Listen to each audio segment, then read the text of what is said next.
Berbahagia, mari kita saksikan bersama sebuah drama religi yang mengangkat perjalanan dari kisah Kanjeng Sunan Kalijaga, pencarian jati diri dari saya ulangi, pencarian jati diri dari Kanjeng Sunan Kalijogo yang akan ditampilkan oleh putra-putri kita yang di kelas 5 yang duduk di kelas 5.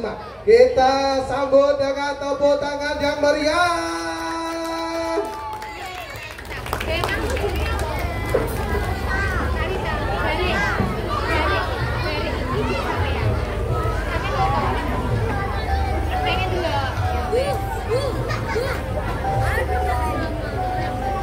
Drama religi dengan judul Pencarian Jati Diri Sunan Kalijaga yang diperankan oleh seluruh siswa-siswi kelas 5 MI Plus Nurul Huda Ngepeh dengan para tokoh: 1. Latifah sebagai rakyat Tuban, 2. Yeslin sebagai rakyat Tuban, 3. Azam sebagai rakyat Tuban, 4.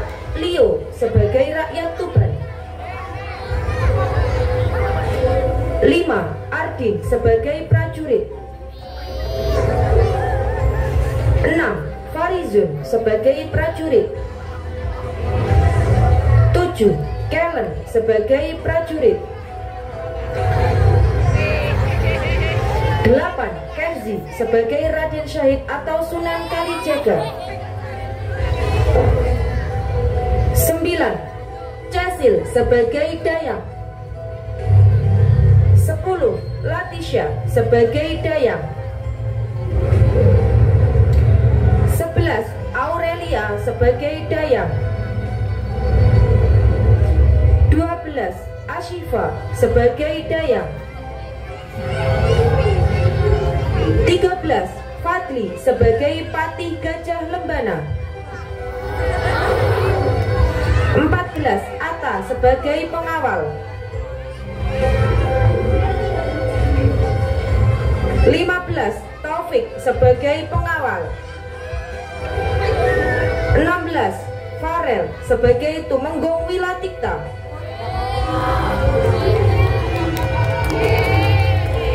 17. Bintang sebagai Dewi Nawangrum, 18. Yanzi sebagai Dewi Rayung Bulan, 19. Nabil sebagai suami orang kaya,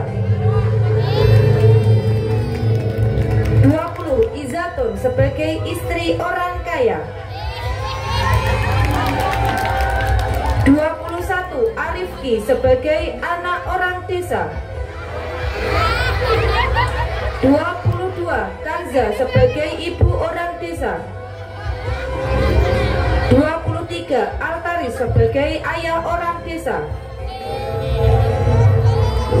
24. Zaki sebagai Sunan Bonang, 25. Wali kelas 5 sebagai narator. Selamat menyaksikan.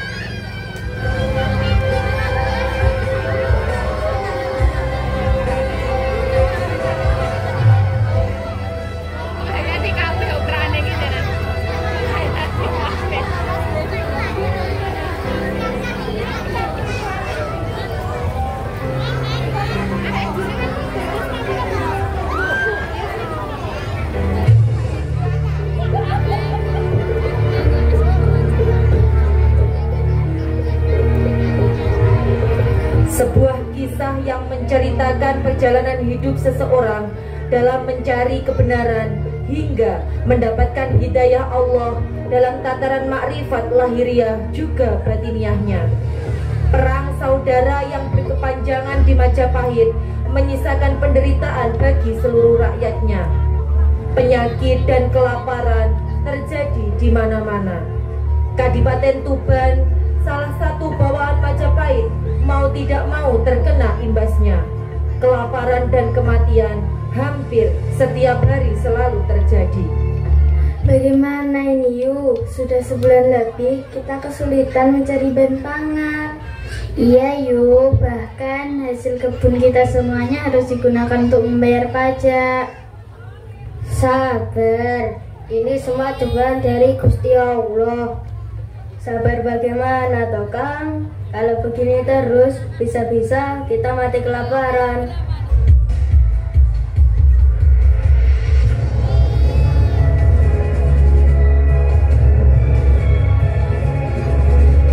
Hei, orang miskin, ayo bayar pajak kalian sekarang, cepat. Maaf Tuan, hamba hanya orang miskin. Hasil padi hamba saja tidak cukup untuk makan sehari-hari. Alah, alisan. Alasan guys, bukan alisan. Maksud saya yaitu. Ini sudah perintah dari Majapahit. Kalian harusnya tahu itu. Ampuni kami Tuan. Alah. Tiba-tiba seseorang yang tanpa diketahui menepis pukulan prajurit tersebut hingga prajurit tersebut kaget. Apa yang kalian lakukan pada mereka? Alah, siapa kau ini? Mau jadi jagoan ya? Assalamualaikum, saya Raden Said. Apa? Raden Said, ampuni hamba pangeran yang telah lancang ini. Baiklah, tetapi kenapa kalian menarik pajak? Padahal kalian tahu bahwa Kadipaten tengah dilanda kelaparan dan penyakit. Iya Pangeran, hamba hanya mendapat perintah dari junjungan hamba untuk mengunjungi kita, ayah panjenengan Pangeran. Ayah, baiklah, kalian aku maafkan, tapi kalian jangan menarik pajak lagi. Terima kasih Pangeran. Terima kasih banyak Pangeran. Akhirnya Raden Said pergi menuju istana untuk menemui ayahnya.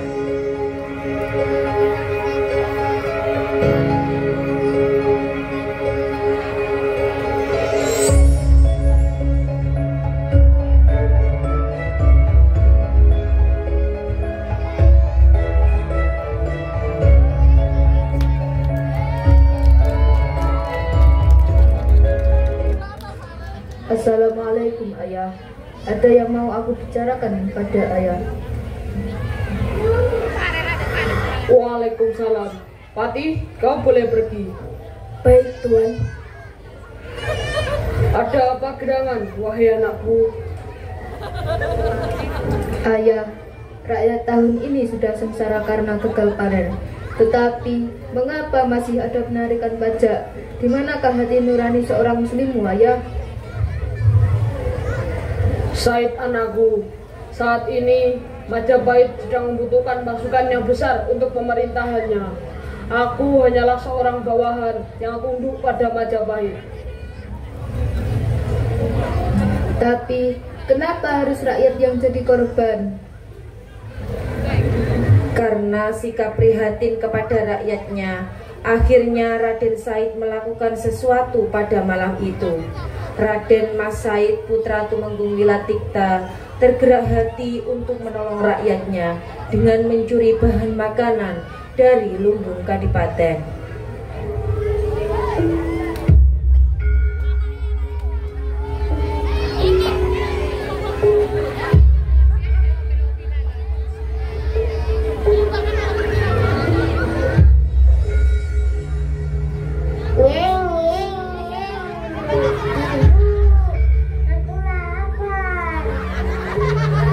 Iya nak, sabar ya. Ayahmu sedang mencari bahan makanan untuk kita. Ayah kapan pulang bu? Sudah seminggu aku belum makan. Sebentar lagi ayahmu pasti akan pulang dan membawa banyak makanan untuk kita. Tidak lama kemudian, ayah dari si anak tersebut tiba. Ayah, ayah pulang. Ayah, mana makanan untuk aku? Aku sudah lapar. Maafkan ayah anakku. Hari ini ayah belum bisa membawakanmu makanan.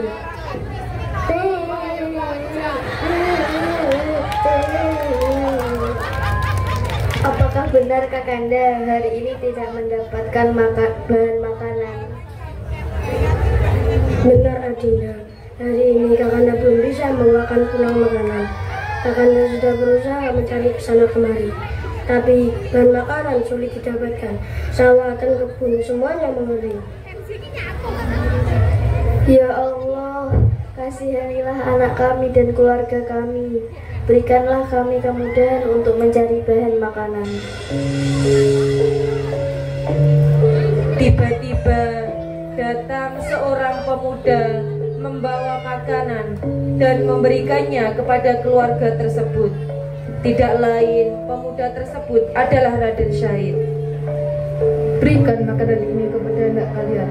Tampaknya dia sudah sangat kelaparan. Apa ini Tuhan? Lalu Tuhan ini siapa? Kalian tidak perlu tahu siapa aku. Yang penting kalian bisa makan hari ini. Terima kasih Tuan. Terima kasih atas kebaikan Tuan.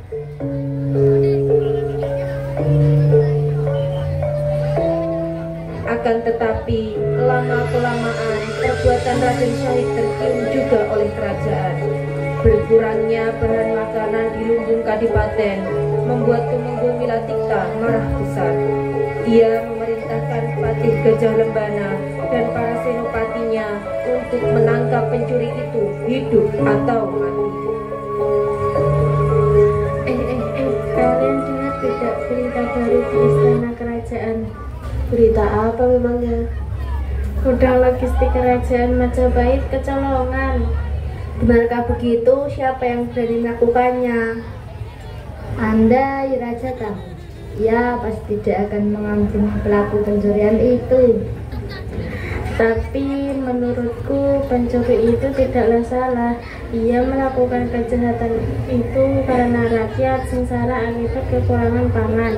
Kudengar juga akhir-akhir ini rakyat mendapat bahan pokok dari seorang lelaki tak dikenal. Sudahlah, sebentar lagi Ratu akan datang.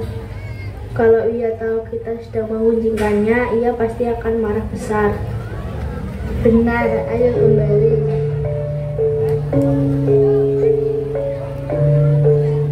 Patih Gajah Lembana berhasil menangkap pencuri di lumbung pangan Kadipaten dan segera dihadapkan kepada Tumenggung Milatikta.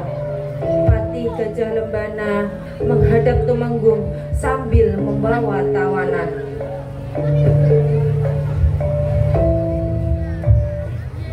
Maaf Kanjeng Tumenggung, hamba datang menghadap. Patih, apa ini pencuri istana Kadipaten? Daulat Gusti, ini pencuri yang berhasil saya tangkap waktu menyusup ke lumbung pangan Kadipaten. Buka penutup wajahnya. Aku ingin tahu siapa orangnya.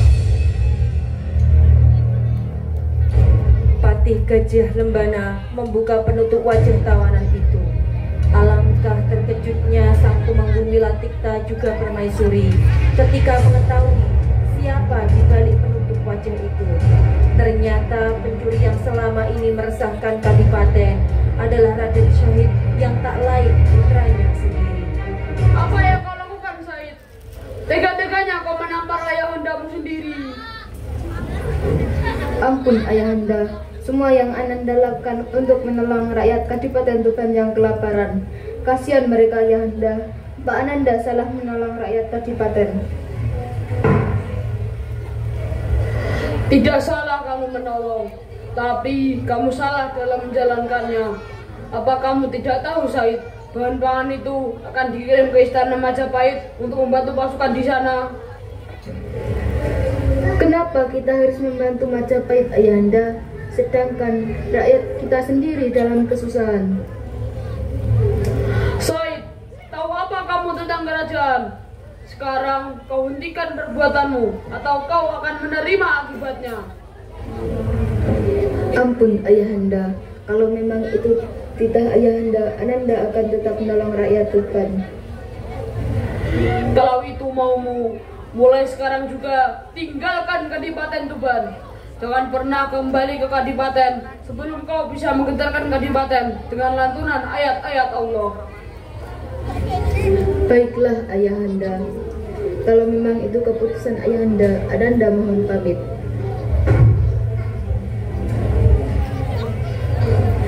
Ampuni Said, Kang Mas, suruh dia kembali. Dia putra kita, pewaris Saja Kadipaten Tuban. Kalau dia pergi, siapa yang menggantikan Kang Mas Wilatikta? Tidak, Diajeng. Aku seorang tumenggung. Apa yang kuucapkan tidak bisa ditarik lagi. Semoga Said menemukan kebenaran dalam perjalanannya. Ampuni Kang Mas Said, Ayahanda. Suruh dia kembali. Apa Ayahanda tidak kasihan dengan Kang Mas Said? Rayung Wulan, seperti yang Ayahanda bilang pada ibundamu, Ayahanda tidak bisa menarik ucapan Ayahanda lagi. Kalau kamu kasihan dengan Kang Masmu, kamu boleh ikut dengan Kang Masmu. Sekarang juga kamu boleh pergi dari Istana Tuban. Baik Ayahanda, Ibunda, Ananda mohon pamit. Jangan pergi putriku. Biarkan dia pergi, Diajeng. Perjalanan Raden Syahid setelah diusir dari Kadipaten Tuban sampai pada hutan lebat, letaknya di perbatasan antara perbatasan Kadipaten Tuban, Kadipaten Bojonegoro, dan Kadipaten Madiun. Orang sekitar menyebutnya hutan Gelagahwangi. Dari sini Raden Syahid merampas semua pajak atau upeti yang dikirim untuk kerajaan Majapahit. Dia dikenal dengan sebutan Berandal Lokajaya. Semua hasil rampasan dia bagikan untuk rakyat yang kelaparan. Namanya menggetarkan Majapahit. Dia disanjung rakyat, tapi dibenci penggawa kerajaan. Dia juga merampok orang kaya yang kikir dan pelit. Untuk menutup identitasnya, Raden Syahid menutupi wajahnya dengan kain hitam. Suamiku, kenapa melihat tabletku kamu transfer? Lah, bukannya kemarin pasti aku transfer akan dengan kamu 270 M, masa sedikit lagi. Ya kan, namanya sudah aku berikan skincare buat juga perhiasan sudah kuda ini. Kamu ini sudah biar ditiapkan pengawal yang di pabrik. Oke, nah begitu dong. Oh ya, apa kamu sudah mendengar berita Kadipaten Tuban? Kudengar setiap hari ada saja kejadian perampokan. Kita harus jaga harta kita agar dicuri spesial pun. Benar itu, kita harus waspada. Jika uang kita dicuri, bagaimana aku bisa belanja barang mewah lagi? Tapi kenapa ya Tuban itu tidak bisa menyelesaikan masalah ini? Apa jangan-jangan Tuban itu memang tidak berguna ya? Iya betul itu, memang Tuban itu tidak berguna.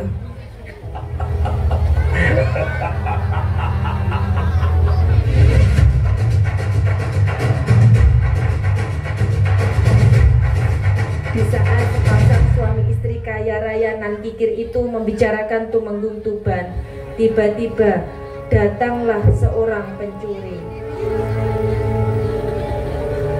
Serahkan harta kalian. Siapa kamu? Berani masuk perahu? Kalian tidak perlu tahu siapa aku. Cepat serahkan seluruh harta kalian. Suamiku, bagaimana ini? Cepat tangkap malah. Bang awal, tangkap itu. Siapa coba?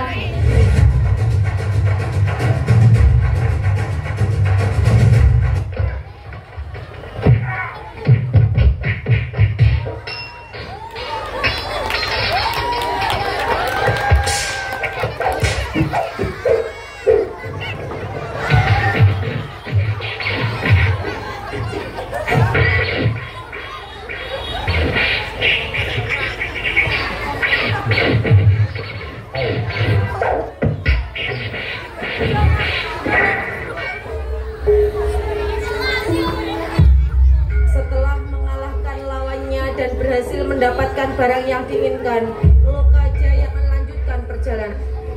Suatu hari melintas orang tua di hutan Gelagahwangi. Lokajaya mengejar orang tua itu karena tertarik pada tongkatnya. Dengan napas terengah-engah, Lokajaya berhasil menyusul orang tua itu. Berhenti Pak Tua. Ada apa anak muda kamu menghentikan langkahku?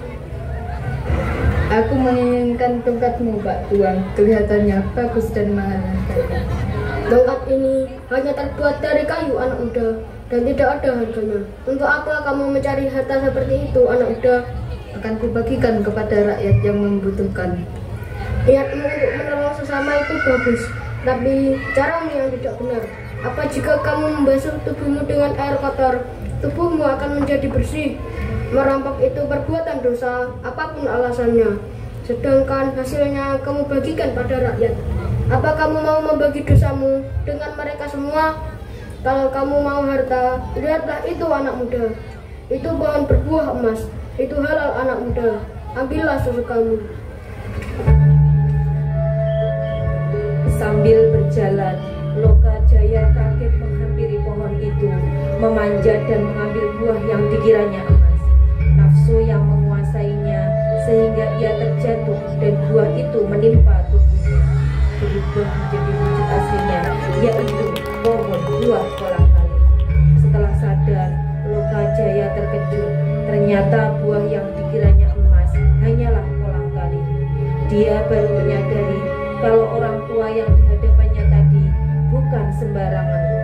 Dia mau berburu, maka dikejarnya orang tua itu. Ketika napasnya hampir terputus, Lokajaya baru bisa menyusul orang tua itu. Di pinggir sungai Terusan Bengawan Solo, Lokajaya bersimpuh di hadapan orang tua tadi.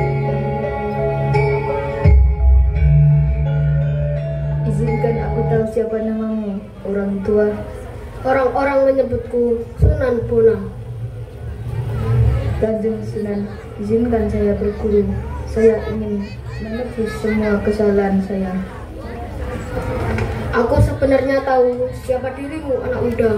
Kamu putra Temunggung Tuban. Apa kamu sudah siap lahir batinmu untuk berguru kepadaku?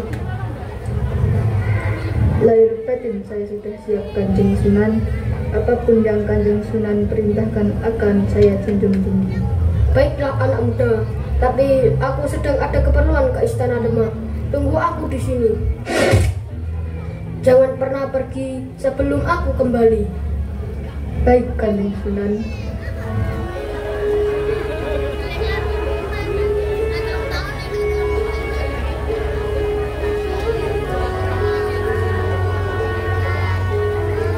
Sepeninggal Sunan Bonang, Lokajaya atau Raden Syahid duduk bersila di depan tongkat yang ditancapkan Sunan Bonang tadi. Hari berganti minggu, minggu berganti bulan, dan bulan pun berganti tahun. Tubuhnya dipenuhi tumbuhan dan semak belukar.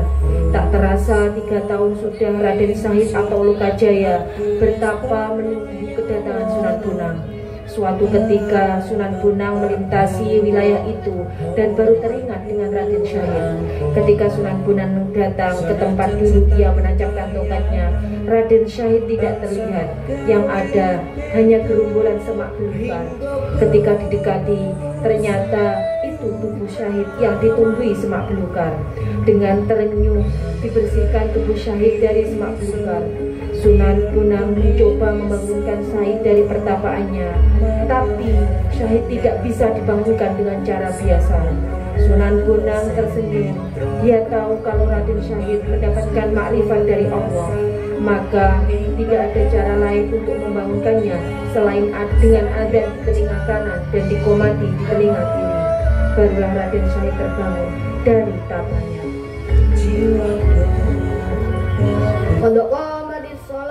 Qad qamatis shalah, Allahu akbar, Allahu akbar, la ilaha illallah. Assalamualaikum Syahid. Waalaikumsalam Kanjeng Sunan. Alhamdulillah, kamu berhasil menyelesaikan ujianmu. Kamu mendapat hidayah dari Allah dalam makrifat lahiriahmu juga batiniahmu. Pakailah pakaian ini Syahid. Kamu akan menggenapi wali di Demak, menjadi wali Songo. Tidak Kanjeng Sunan, biarkan saya memakai pakaian serba hitam ini. Dengan begini, saya akan selalu mengingat akan dosa-dosa saya. Maka saya akan berusaha untuk memperbaiki diri. Baiklah Syahid, Kalau itu yang menjadi keputusanmu, karena selama 3 tahun kamu bertapa di sini, aku memberimu nama Jogo Kali. Tapi orang-orang akan mengenalmu dan menyebutmu sebagai Sunan Kalijogo.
Pelajaran dari kisah tersebut.